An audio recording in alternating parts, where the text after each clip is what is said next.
111.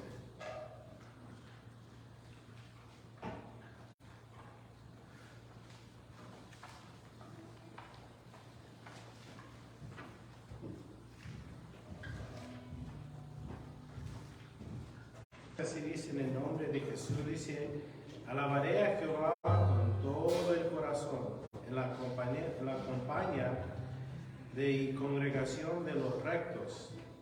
Grandes son las obras de Jehová, buscadas de todos los que las quieren. Gloria y hermosura es su obra, y su justicia permanece para siempre. Ha hecho memorables sus maravillas, clemente y misericordioso es Jehová. Ha dado alimento a los que le temen, para siempre se acordará de su pacto. El poder de sus obras manifestó a su pueblo, dándole la heredad de las naciones. Las obras de sus manos son verdad y juicio, fieles son todos sus mandamientos, afirmados eternamente y para siempre, hechos en verdad y en rectitud. Redención ha enviado a su pueblo, para siempre ha ordenado su pacto. Santo y temible es su nombre. El principio de la sabiduría es el entendimiento, tienen los que el loor permanece para siempre. Señor, tú permaneces fiel. Señor, la sabiduría del mundo, la sabiduría del hombre, mi Dios, no es nada nuevo. El hombre es necio. Pero estamos aquí por el Hijo del Hombre, nuestro Señor Jesucristo, nuestro Salvador, que nos guía a pastos verdes, el que nos sigue manteniendo, Señor, con vida y con salud. Señor, gracias, Señor Santo, por teniendo misericordia de nosotros, nos salvaste. Y estamos aquí adorándote a ti, Señor, el único Dios verdadero. Todo es por tu misericordia y por tu gran amor por nosotros, Señor. Señor, ayúdanos a levantar nuestros corazones. Más importante que levantar nuestra voz, primero es levantar nuestros corazones para ti, Señor. Que solamente tú puedes reinar en nosotros y que seamos consumidos con el reino venidero, Señor. En el nombre de Jesús.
gracias a Dios, porque el domingo anterior en la noche me pegó muy fuerte la gripa y apenas me siento mejor. Gracias a Dios. No se olviden, mis hermanos, el jueves a las 6:30 estudiando el libro de Isaías todavía. Ya me lo vamos a terminar ese precioso libro.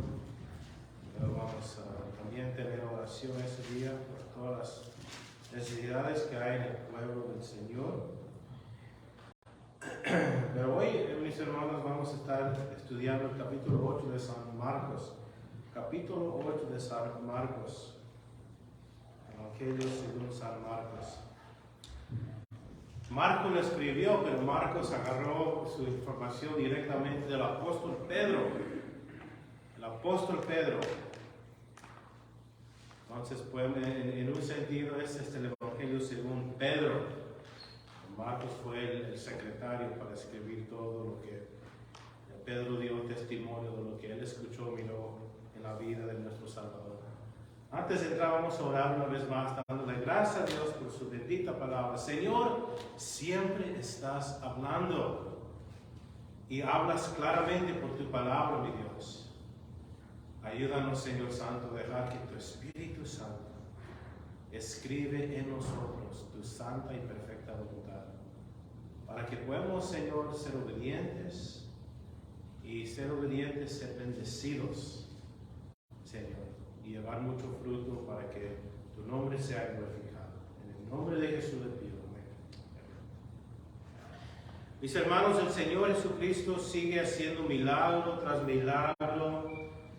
Dice en el versículo 37 del capítulo 7 de Marcos, el último verso del capítulo 7 de Marcos, fíjate lo que dice, antes de entrar en el verso 1 del capítulo 8, dice,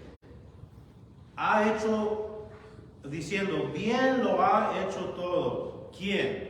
Jesús hizo todo bien. Dios siempre hace lo bueno, mis hermanos, en todo. En todo, Dios siempre hace lo bueno. El cristiano, mis hermanos, tiene una gran confianza que todo lo que viene a nuestras vidas, sea bueno o sea malo, Dios está produciendo algo bueno, porque Cristo hace todo bien. Y podemos decir con el apóstol Pablo, y sabemos, esto es para el creyente, y sabemos que a los que aman a Dios, todas las cosas le ayudan a bien. Esto es a los que conforme a su propósito son llamados. Hablando de los creyentes, Cristo hace todo bien. Lo bueno y lo malo, Dios tiene lo bueno, lo mejor planeado para nosotros, para sus hijos. Y dice, después, entrando en el capítulo 8, en el verso 1, mis hermanos, había mucha gente, como sabemos, así lo que dice, y en aquellos días, como había una gran multitud y no tenían que comer, Jesús llamó a sus discípulos y les dijo, tengo compasión de la gente, porque ya hace 3 días que estén conmigo y no tienen que comer, y si los enviaré en ayunas a sus casas, se desmayarán en el camino, pues algunos de ellos han venido de lejos. Vemos, hermanos, 2 cosas aquí. Primero, el Señor quiere dar alimento, quiere dar pan, quiere dar comida a la gente que fueron a estar con Él, pasando 3 días con Él. Después de pasar 3 días con Él, entonces el Señor les dio de comer. Y en veces lo hacemos al revés. En veces queremos dar de comer a la gente primero y se van y no escuchan el Evangelio y no escuchan del amor del Señor. Lo primero es importante. Primero tenemos que enfocar en lo espiritual primero. Otro ejemplo miramos, mis hermanos, en el apóstol Pedro. Cuando llegó el apóstol Pedro en el libro de Hechos al templo La Hermosa, estaba un enfermo, un paralítico en la puerta. ¿Y qué dijo Pedro? No tengo oro ni plata. ¿Cómo es que no tenía oro ni plata? Si leen más antes, todos los convertidos vendían sus terrenos, sus casas y traían el dinero y lo pusieron en los pies de los apóstoles, y los apóstoles destruían a la gente conforme a la necesidad. Pedro sí tenía plata y oro, pero Pedro sabía que plata y oro no iba a poder darle lo que el hombre realmente necesitaba. El hombre necesitaba la sanidad que solamente Dios podía dar. Y otra vez, mis hermanos, escuchamos cómo Pedro, ¿verdad?, oró por él y Dios hizo un milagro en él y transformó su vida. Sí es importante dar de comer a los pobres, sí es importante, ¿verdad?, mirar la necesidad de la gente y tratar de ayudar, pero mucho más importante, y lo que debemos de poner primero siempre, mis hermanos, es el Evangelio, la transformación del alma. Es la más grande necesidad. El Señor esperó 3 días. 3 días Él esperó para poder darles de comer. Hace 2 capítulos atrás, en el capítulo 6, Marcos dice que había otra multitud que comió pan que Cristo multiplicó. Hay 2 diferentes grupos aquí, mis hermanos. El primer grupo, la mayoría de ellos eran judíos. Eran judíos. Aquí, si se acuerdan la última parte del capítulo 7, el Señor sana a la hija de una mujer que era gentil. El Señor caminó norte-este de Judea, donde había la mayoría de la población ahí eran gentiles, eran romanos, eran griegos, no eran judíos. Y el Señor se quedó ahí, un retiro con el Cristo, y después les dice a sus discípulos: yo quiero darles de comer. Fíjase el verso 4, y sus discípulos respondiendo: ¿de dónde podrá alguien saciar de pan a estos? Fíjase las palabras que usan los discípulos. Los discípulos eran judíos. Y el judío miraba a los demás, los no judíos. Un gentil es alguien que no es judío. Los judíos miraban a los gentiles como estos, a esa gente. A esa gente que crea puercos, esa gente sucia, esa gente que están bajo Roma, esa gente que no son como nosotros. ¿Cómo es que Dios puede darles gracia y misericordia a ellos? Fíjense cómo respondieron a Jesús. ¿Cómo podemos dar pan a estos?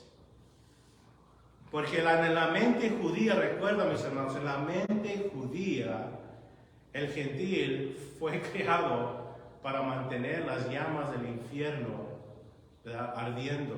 En la mente de los judíos es como fueron enseñados. Dios no los enseñó así, la ley no dice eso.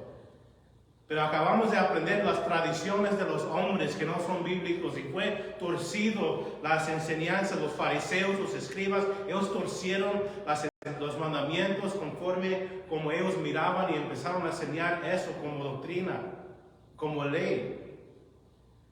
Entonces ellos dicen que se vayan mejor ellos a comprar. ¿Cómo vamos a poder dar pan a estos? Y en cada persona hay esa capacidad de mirar a otros diferente.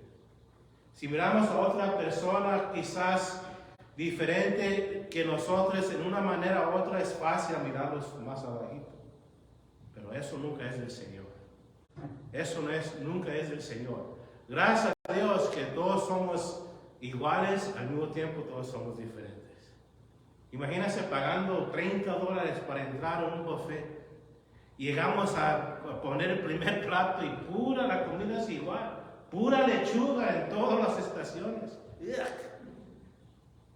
Como dijo aquel, no soy con él. Pero gracias a Dios hay variedad. Y aquí, mis hermanos, el Señor está haciendo algo mucho más grande.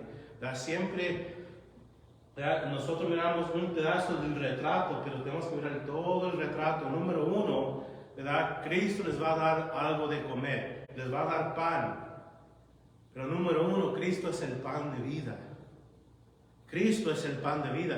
Ya comieron, se saciaron del pan de vida de Cristo, de las enseñanzas de 3 días escuchando al Mesías, escuchando a Cristo, ¿verdad? Mesías y Cristo es la misma. Mesías en hebreo y Cristo en griego, ¿verdad? Él estaba enseñando sana doctrina, estaba comiendo de él, pan de vida. Y luego, él también reconoce la necesidad física que ellos tienen. Y los discípulos, ¿verdad? También miramos otra cosa en los discípulos, aparte de no querer a la gente que estaban ahí, porque la mayoría de ellos eran gentiles, se habían olvidado que Cristo había multiplicado el pan en la primera multitud. Un nuevo problema y está, pues ¿cómo? ¿Pero cómo y cuándo? Igual como nosotros. El Señor nos saca de un apuro, entramos en otro y estamos desesperados a ver cómo vamos a salir de esto. Y Dios sigue siendo lo mismo. Y dice, ¿cómo vamos a comprar pan en el desierto? Aquí no hay Costco, ni Walmart, nada. Verso 5, y él preguntó, ¿cuántos panes tenéis? Ellos dijeron, 7. ¿Dónde están? Con gentiles. ¿Cuántas iglesias hay en Apocalipsis? Hay una iglesia, pero en Apocalipsis dice que hay 7 iglesias diferentes, ¿verdad? Hay una sola iglesia de Cristo, pero en Apocalipsis hay 7 iglesias, ¿verdad? En la ira de la gracia, la iglesia pasa por diferentes temporadas y son representadas por 7. Y aquí vemos 7 panes. Y la iglesia, la mayoría de la iglesia es compuesto por gentiles, por no judíos. En un sentido somos judíos espirituales, como dicen Romanos. Somos judíos espirituales, pero literalmente no somos judíos de carne y sangre. La mayoría de la iglesia son gentiles, ¿verdad? ¿Por qué? Porque Dios alcanzó a todos por el Evangelio. Dice, y tenemos el número 7 de los panes, ¿verdad? Verso 6. Entonces mandó a la multitud que se recostasen en tierra y tomando los 7 panes, habiendo dado gracias, los partió. Si Cristo dio gracias por la comida, ¿cuánto más nosotros deberíamos de dar gracias cuando comemos? Yo siempre tengo que recordar a mis hijos porque llegan a la mesa y ya para devorar lo que está enfrente. ¿Oraron ya?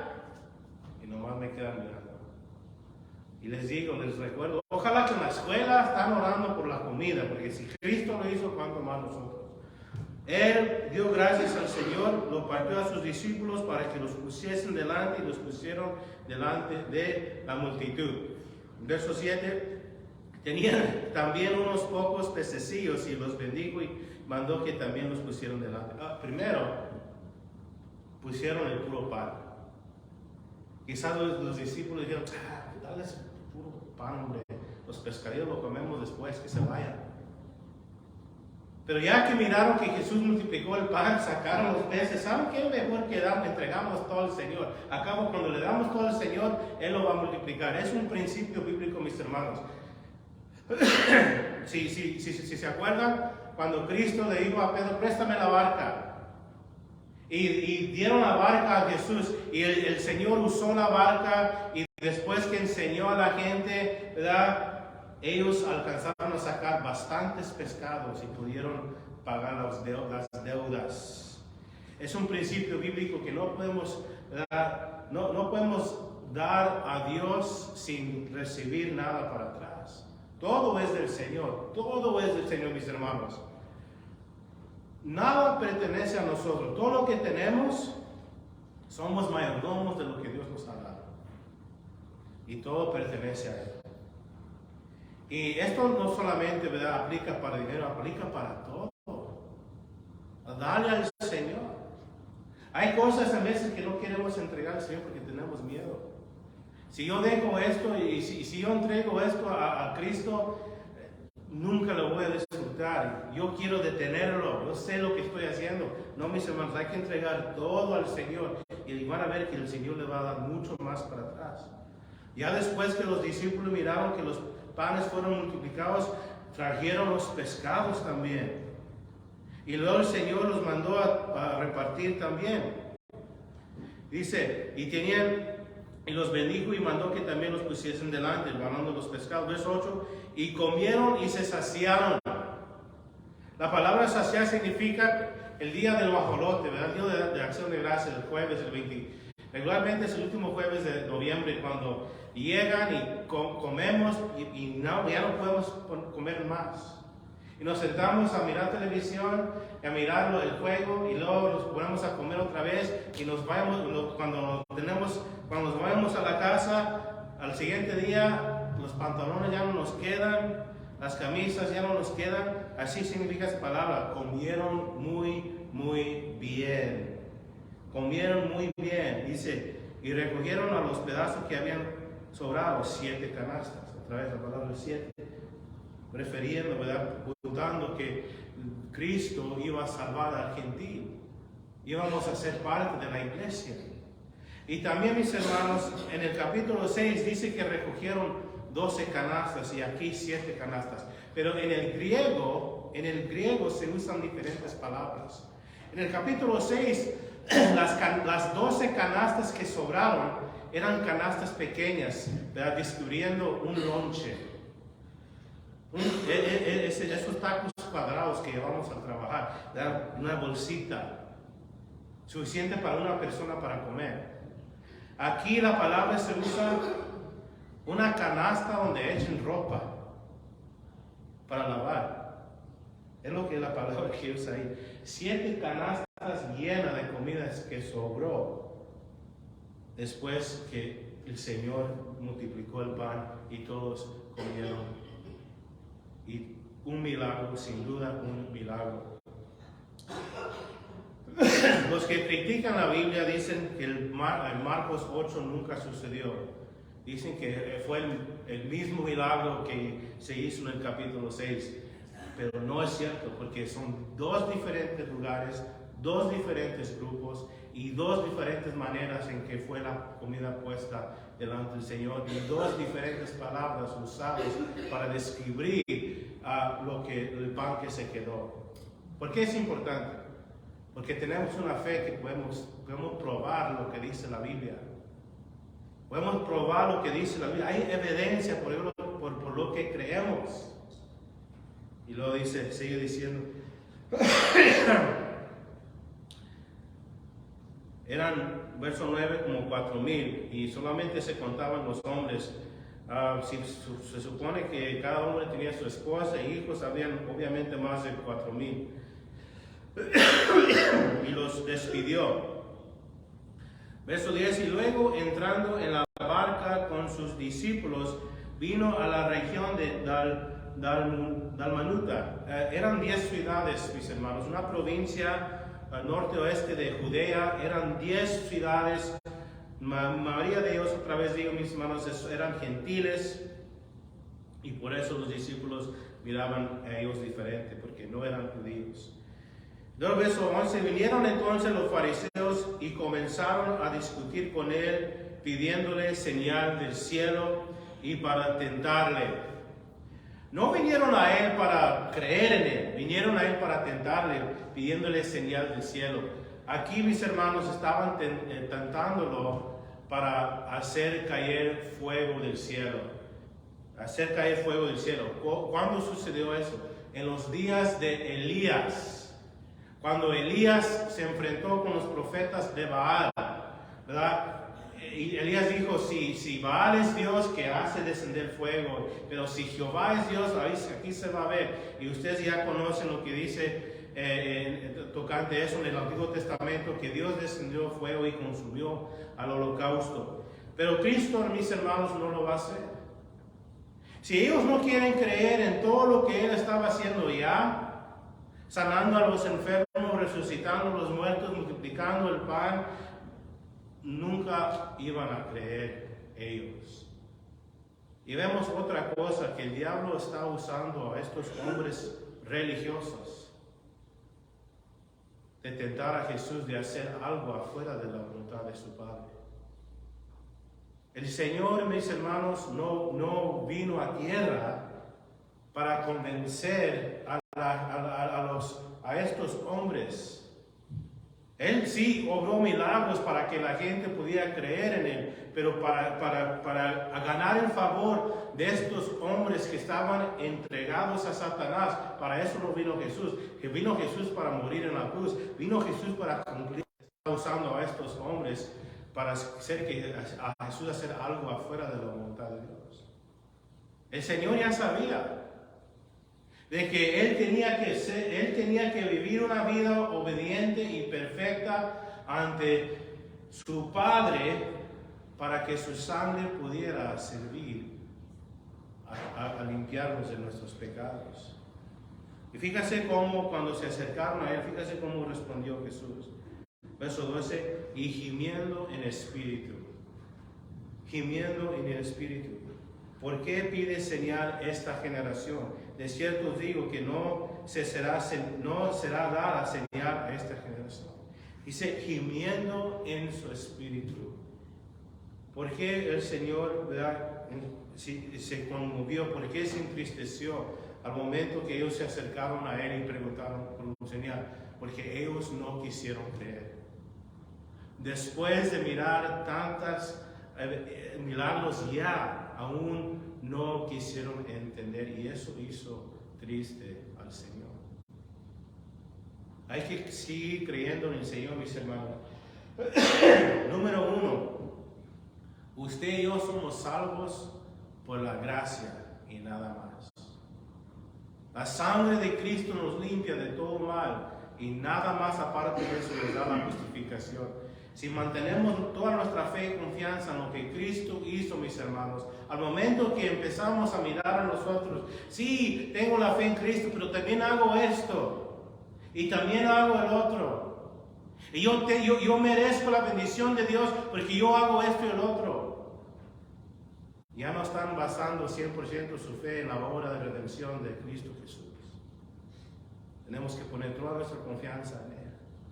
Y después, mis hermanos, de estar tan agradecidos con la salvación y el perdón de pecados, de agradecimiento, luego servemos a Él de todo corazón, por amor a Él, por lo que Él hizo por nosotros, en agradecimiento. Pero nunca, mis hermanos, deberíamos de pensar, Dios me está bendiciendo porque yo soy bueno. Dios nos bendice porque tenemos la justicia de Cristo en nosotros.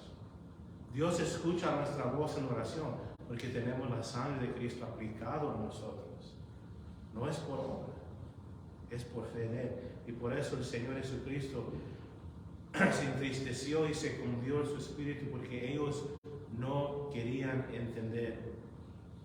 No querían entender que Él era el Mesías que vino para salvarnos.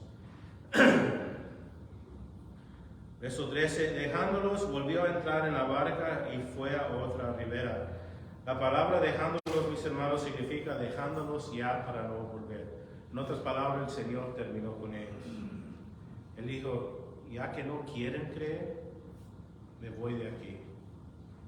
Me voy de aquí. Qué triste es, mis hermanos, cuando Dios sigue hablando y sigue hablando a una persona y la persona en su necedad, siendo terco, no quiere obedecer la voz del Señor, no quiere venir al Señor por medio del Evangelio. Vendrá un día donde el Señor dice ya, si así lo quieres, así lo vas a tener. Lo dice, verso 14. Habían olvidado de traer pan y no tenían sino un pan consigo en la barca. Verso 15, y Él les mandó diciendo, mirad, guardaos de la levadura de los fariseos y de la levadura de Herodes. ¿Cuál era la levadura de los fariseos? Recuerda, mis hermanos, el capítulo 7, tradiciones de hombre. Habían elevado las tradiciones de hombre más arriba que la palabra de Dios. Que tienes que lavar a cierta manera y tienes que cumplir estos requisitos, estas ceremonias, si no, no eres limpio. El Señor estaba avisando a sus discípulos, tienen que guardarse de esas malas enseñanzas, lo que no es bíblico. Lo que no es bíblico. Porque si no es bíblico, mis hermanos, te lleva a la esclavitud, te lleva a la tristeza, te lleva a la depresión. Lo que es bíblico sí guardamos. Y luego dice, la levadura de Herodes. Herodes pensaba que la respuesta era político. Que vamos a vencer vamos a vencer el enemigo por ser político. Él era el rey, él había haciendo muchas movidas políticas para permanecer en su trono y para que los judíos pudieran permanecer ahí en Judea. Él siempre buscaba a lo lado lo político, pero la respuesta, mis hermanos, no es político. La respuesta no es político. Siempre he dicho, mis hermanos, que aquí en los Estados Unidos tenemos dos cosas que van a salvar nuestra nación. Dos cosas. Primero es el Evangelio, obviamente el Evangelio. Porque todas las leyes, muchas de las leyes que se hizo al principio de formar este país fueron basados en principios bíblicos. Son leyes basadas en principios bíblicos, que uno tiene derecho de servir a Dios libremente, que tenemos derecho para defendernos, que todo ser humano es creado en la imagen de Dios. Todos esos principios bíblicos. El Evangelio. Y el segundo, mis hermanos, el segundo es la familia. El segundo es la familia. El papá y mamá tienen que ser una sola carne en el hogar. Los hijos deberían de crecer en el hogar donde papá y mamá están sirviendo al Señor. Donde ellos pueden mirar al papá y mamá. Y mis hermanos, no me malentienden, cosas pasan. Cosas pasan. Y la gente se separa y en veces es algo saludable para la persona que está sufriendo abuso. No me malentienden. Y Dios puede redimir cualquier situación. Porque no hay nada imposible para Dios. Pero al mismo tiempo, mis hermanos, cuando en el matrimonio es mucho mejor que los dos caminan juntos con el Señor. No quiere decir que no va a haber desacuerdos, sí va a haber desacuerdos, sí va a haber pleitos. Pero cuando los dos están conectados al Señor, a esa convicción, a ese entendimiento, de esa actitud de que vamos a resolver nuestros problemas y vamos a seguir adelante y vamos a ser una familia. Entonces, las dos cosas, que la única esperanza para esta nación, mis hermanos, es el Evangelio y la familia. Y también cuando los hijos vienen de la escuela y vienen con tanta doctrina mala, vienen con tanta información mala, ¿verdad? Vienen con información errónea. Nosotros como papás hacemos preguntas a nuestros hijos. Hijo, hija, ¿qué aprendiste en la escuela? Y nos empiezan a contar, eso no está bien, eso no es correcto. Y empezamos a enseñar a ellos, mis hermanos, la verdad. Para cuando ellos salen para afuera, ellos ya saben entre lo bueno y lo malo. Yo para qué tengo que dejar la escuela, enseñar a mis hijos del sexo. Es algo que yo les tengo que enseñar. Es algo que yo les tengo que hablar de ellos. No la escuela. Porque ¿saben por qué? En la escuela están aceptando tantas cosas que van en contra de la normalidad. Van en contra de la palabra y van en contra de la normalidad, y los niños están confundidos, y si estudian los reportes, los niños más que nunca están enfermos de salud mental y se están quitando sus vidas. ¿Por qué? Porque les están dando mentiras. Pero en el hogar debe de haber, mis hermanos, el hogar debe de haber el lugar donde ellos pueden platicar con papá o mamá y pueden recibir amor y la verdad. Y reafirmando a nuestros hijos, tú eres creación de Dios. Dios tiene un plan y propósito para ti. Dios te ama. Tú eres especial. Tú eres único. No hay nadie más en la tierra como tú. Tú eres especial. Dios tiene un plan específico para ti. Dios te ama y Dios siempre te va a estar amando. Como aprendemos en Isaías, desde el vientre Dios nos carga hasta el sepulcro. Ellos tienen, mis hermanos, que escuchar eso, y otra vez cuando se enfrenten con problemas van a tener esperanza y van a conocer la verdad. Entonces, la solución no es político. es espiritual. Es espiritual. Y Cristo está avisando a los discípulos a no caer en esa tentación. Y lo dice, verso 15. Y les mandó diciendo, mirad, guardad, verso 16. Y discutían entre sí diciendo, es porque no traemos pan. No entendían todavía los discípulos. Verso 17, y entendiéndolo Jesús le dijo, ¿qué discutís? ¿Por qué no tenéis pan? ¿No entendéis ni comprendéis? ¿Aún tienes endurecido vuestro corazón? Teniendo ojos no veis, y teniendo oídos no oís, y no recordéis. Cuando partí los 5 panes entre 5,000, ¿cuántas canastas llenas de los pedazos recogiste? Ellos dijeron 12. Y cuando los 7 panes entre 4,000, ¿cuántas canastas llenas de los pedazos recogiste? Ellos dijeron 7. Y les dijo, ¿cómo aún no entiendes? Los discípulos eran tardos para entender. Y mis hermanos, deberíamos nosotros de tener mucha consolación, que en veces somos como los discípulos, que como que no entiendo. El Señor tiene paciencia con nosotros. Dice verso 22, y vino luego la adversaria y trajeron un ciego y le rogaron que le tocase. Entonces, tomando la mano del ciego, le sacó fuera de la aldea, escupiendo en sus ojos, le puso las manos encima y le preguntó si veía algo. Y mirando dijo, veo a los hombres como árboles, pero los veo que andan. Verso 25, luego le puso otra vez las manos entre los ojos y le hicieron que mirase, y fue restablecido y vio de lejos claramente a todos. Y verso 26, y lo envió a su casa diciendo, no entréis en la aldea, ni lo digas a nadie en la aldea.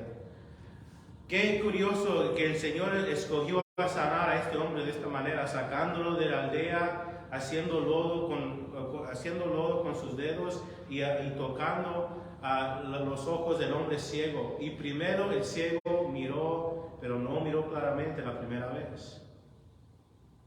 El Señor le preguntó, ¿puedes mirar? No, todavía veo los hombres como los árboles andando. Y luego el Señor otra vez hizo lo que Él hizo, y luego después el hombre pudo mirar claramente. Dios nunca hace, Dios en veces, no voy a decir nunca, pero Dios en veces nunca obra igual. Dios puede hacer lo que Él quiere, cuando Él quiere y como Él quiere. Y vemos aquí un proceso en la vida de este hombre. El hombre, número 1, estaba con Cristo. Cristo lo tenía de la mano. Número 2, él tenía que seguir pidiendo al Señor. Señor, sáname. El Señor lo tocó y empezó a mirar poquito. Señor, sigue sanándome, hasta que él recibió su vista. Y en veces nosotros, mis hermanos, Dios nos sana instantáneamente. Pero en veces tenemos que seguir orando y seguir orando y seguir orando. O algo en nuestras vidas que no agrada al Señor. Y venimos al Señor y Él nos sana. Él nos sana, pero viene otra vez esos pensamientos. Tenemos que venir de nuevo al Señor. Señor, completamente sáname. Y es un proceso hasta que el Señor haga la obra completa en nosotros. Siempre me acuerdo en el Antiguo Testamento del hombre Naamán, leproso.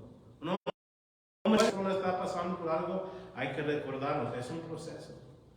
Dios todavía no ha terminado con mi hermano o con mi hermano. Es un proceso y vamos a caminar con ellos hasta que Dios les da la victoria. Y también el hombre no pudo ver a los hombres hasta que Cristo hizo la obra completamente. Nosotros también a veces no entendemos a los demás hasta que Cristo nos da entendimiento. Cuando Cristo nos da entendimiento, no podemos ver a los demás con más compasión y con más paciencia. Verso 27, salieron Jesús y sus discípulos por las aldeas de Cesarea Filipo, y en el camino preguntó a sus discípulos diciendo, ¿quién dicen a los hombres que yo soy? Ellos respondiendo, unos Juan el Bautista, otros Elías o alguno de los profetas.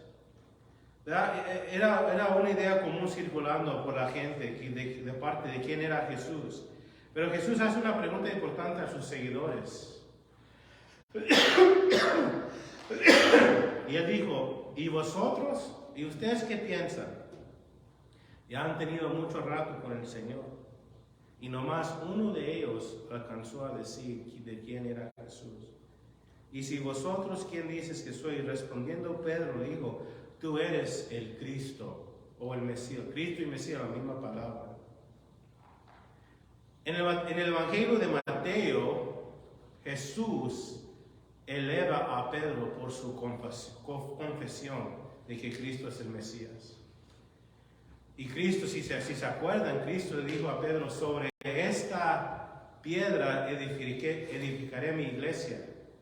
¿Sobre qué? Sobre la confesión de Pedro que Jesús es el Mesías. No sobre Pedro,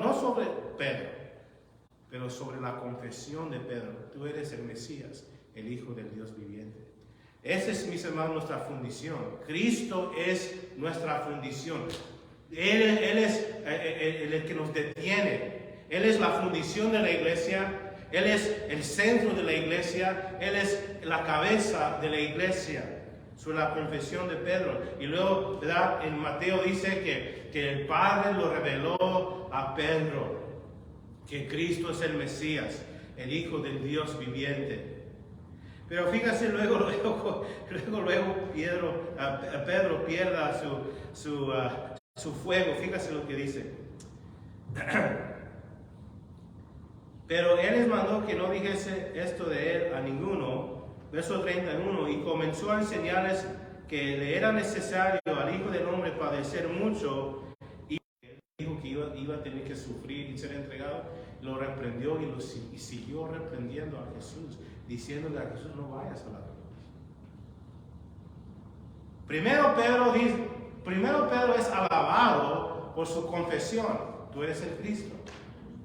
Y luego Cristo lo va a tener que reprender a Pedro por lo que él está diciendo. Yo me imagino, mis hermanos, que cuando Pedro escuchó la primera vez, oh Pedro, mi Padre ha revelado a ti que yo soy el Cristo, que Pedro se... Sí, yo soy espiritual y puedo escuchar la voz de Dios. Y quizás Pedro se quedó ahí en esa nube pensando que él era muy espiritual que los demás. Era tan convencido que él tenía la voz de Dios, de que él podía discernir la voz de Dios, que tenía él la autoridad de reprender a Jesús. Pero fíjate cómo Jesús le responde a Pedro. Pero él, volviéndose y mirando a los discípulos, reprendió a Pedro, diciendo, quítate delante de mí, Satanás, porque no pones la mira en las cosas de Dios, sino en las cosas de los hombres. Jesús tuvo que poner a Pedro en su lugar. Jesús tuvo que decir a Pedro, hey Pedro, para de escuchar lo que Satanás está diciendo, porque el diablo no quería que Jesús fuera a la cruz, porque el diablo sabía que cuando Jesús cumpliera la obra de redención iba a comprarnos debajo de su poder. El diablo iba a perder su autoridad. Cuando Cristo dijo consumado es, y cuando él salió de esa tumba, mis hermanos, el diablo quedó derrotado y no quería a Jesús ir a la cruz, y estaba usando a una persona carnal como Pedro. En veces tenemos hermanos y hermanas en nuestras vidas, y es importante tener una comunidad de hermanos en nuestras vidas, porque en veces sí hablan de Dios. En veces el consejo o los comentarios que nos dicen, en veces son inspirados por el Espíritu Santo, o en veces son inspirados por el enemigo. ¿Y cómo nos damos cuenta si es de Dios o no de Dios? Si va con la palabra. En el Antiguo Testamento, ahí decía, en Isaías, en Jeremías, en los Salmos, ahí decía que Jesús tenía que morir por el pecado del mundo.